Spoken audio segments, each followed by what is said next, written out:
Welcome back. In this video, I will show you how you can create your Firebase project and connect it to Flutter app. Let's get started right away. You need to be on Firebase page, and here I have logged in with my own account. You need yours, and then go to console. Here in the console, you have a list of previous projects and you can create a new one. You can also try out sample apps provided by Firebase. So let's create a new Firebase project. Here, let's give it the name Firebase Masterclass, and after that we have been assigned a unique identifier. Then continue. Here you can enable AI assistant for your Firebase project, so let's keep it enabled. And then here you can also enable Google Analytics for your Firebase project, so we will enable it later. And let's create the project. Our Firebase project is ready. Continue, and we will now be on the dashboard of our Firebase project. Here, this is the Gemini assistance that we enabled. We can ask Gemini about Firebase dashboard or products, anything on this Firebase project, right? Here we have some next steps with Gemini. We can use it directly, but let's do it the hard way to understand it to the full. And here, this is our Firebase masterclass project name. Here we can add these apps: iOS, Android, web, etc., Flutter. And we can also check the services here. These are the product categories, database, and storage. This is the Firestore database that we covered in the last video. We also have real-time database storage, etc. Then these are some security features: authentication, phone verification, app check, etc. These are the AI products, hosting, and then we also have the serverless functions here, analytics that are available here. So these are all the products that we will cover in the upcoming tutorial. So we have created our Firebase project, and now we will connect it to the Flutter for both Android and iOS. Previously, we used to create manually everything for different platforms. Like we used to create Apple, Android, and web separately and manually. Now we have this Flutter. We can set up every platform from a single CLI tool. This is known as Firebase CLI tool.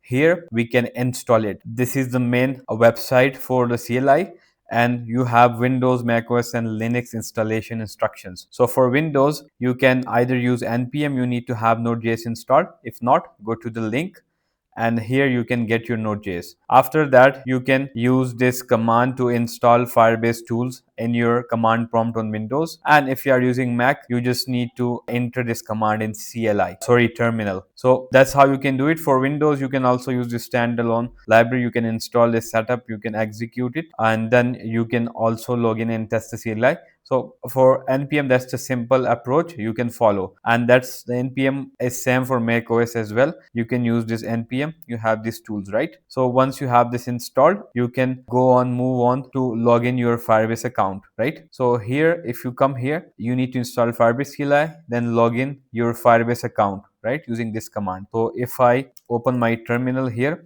I already have this installed, so I don't need to run this command. You will have to run this in your command prompt on Windows and on your terminal on Mac OS. So if it doesn't work and you have some permission issue, you can use sudo on Mac to make it work, right? And that's how it works. Once you have this installed, then what you need to do, you need to log in your Firebase account using this command Firebase login, right? So once you enter this command, it will move you to the web, and there you can select your Firebase account to log in and allow access to the CLI. Once you have access, then you can run the command that globally activates the CLI, right?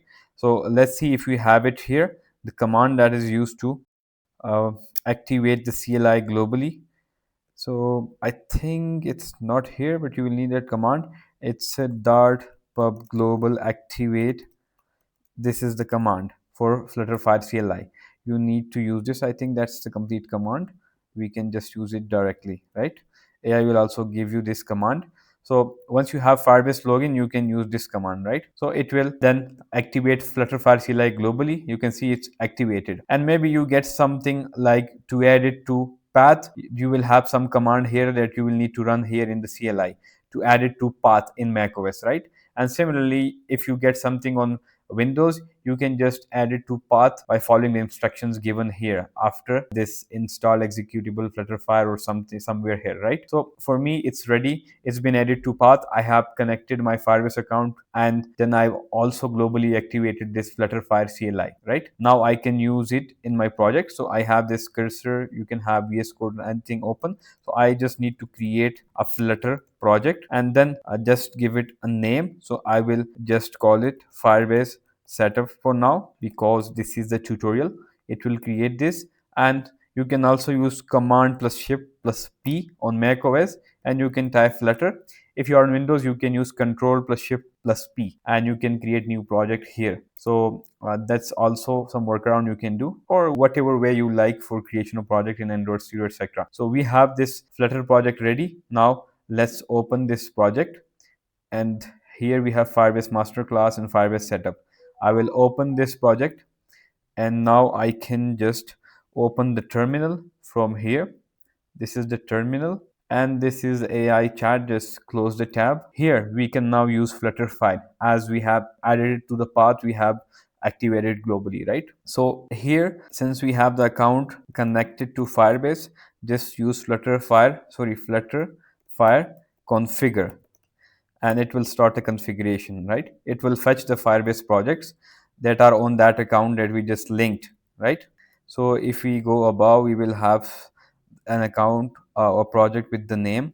So let's just move it a bit higher, and now look for the project that we just created. So can you see it?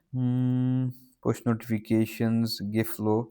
This is the Firebase masterclass. You can see here. So I will just hit enter, and then these are the platforms for which we want to configure it. So I will just leave this Windows with a space, and I don't want macOS as well. And you can keep web, etc. and this Android, right? So if you hit enter, it will be configured for all these three platforms. So I will just hit enter, and now it's doing its job. The Firebase CLI is configuring it for us on all these platforms. So it's working on the Android app, then it will work on the iOS, and after that it will also do that on the web as well. So that's pretty easy rather than manually setting it up. So it will do the hard work, and then we need one package to install. We have lots of ways to do it. The package is Firebase Core. You can see you have these three platforms connected to your Flutter project, and these are the Firebase app IDs, right? And it has created this firebase.json file. It contains your Firebase project data that is linked to this Flutter app, right? And now if we move, we need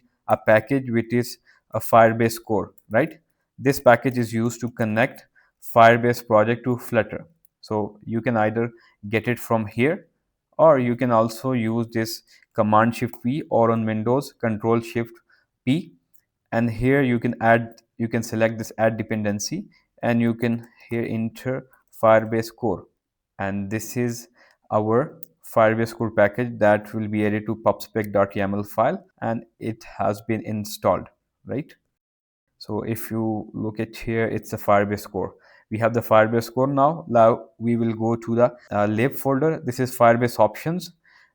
These are the configurations for your different platforms on Firebase, web, Android, iOS, and these are the API keys and all details for your Firebase. You can close it up. With this Firebase options files, we will be able to connect to all these three Firebase platforms from this Flutter project. And for that, here we need to run some commands. Sorry, not commands. We need to write some code, and that will be Firebase from the package that we just installed, Firebase dot initialize app, right? We need to call this method, and in this we need to set the options, which is this Firebase options, right? So we will just use default Firebase options dot current platform.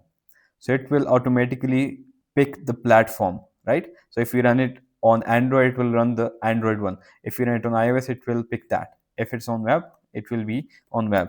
We also need to add await here and async here, because it is an asynchronous operation.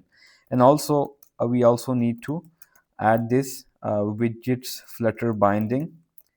That's an important command, the line that you need to add, dot ensure initialized, right? So this is a line you need to add so that your app works smoothly, and Flutter widgets binding is initialized before Firebase, right? Now your app will work fine, and that's the setup for all these platforms. Now we can run it on all platforms, and it will work 100% fine. So this was the Firebase project setup, and I will run it on both Android and iOS to see if the app runs or not. So that will be the complete tutorial for you. It ends here. I will just leave the code running. Now, as you can see, the app works fine on Chrome, which is the web, and then it also works fine on Android emulator. But we have some issue on iOS. Let's fix it. Here it says that you need to have at least 15 as the deployment target, right? So for that, what you need to do is to go to iOS, port file, and here uncomment this line and just make it 15 and then hit save, right? So now if you want to run this app, this was the Android one, this was the Chrome one, and now if you want to run the app, you just need to set flutter clean, flutter run, and this will get our issue resolved. The app will be built, and for the other apps we can close them. We don't need it as we have already run our app, so just close it. Android as well, and let's wait for this iOS to build. We encountered a new error on iOS and it says update Cocoa Pods specs. So you just need to copy this command and you need to run it just like I did, and now it's working fine, and now Xcode build is done. And let's move to the iOS simulator. It's building the app and our counter works, and most importantly the Firebase setup is complete. We have connected our app to all these three platforms, Android, iOS and web, in Flutter. We can also verify our connection here. You can see on our project it says 3 apps, one Android, iOS and web. So that was it for today videos, guys. See you in the next video. Goodbye.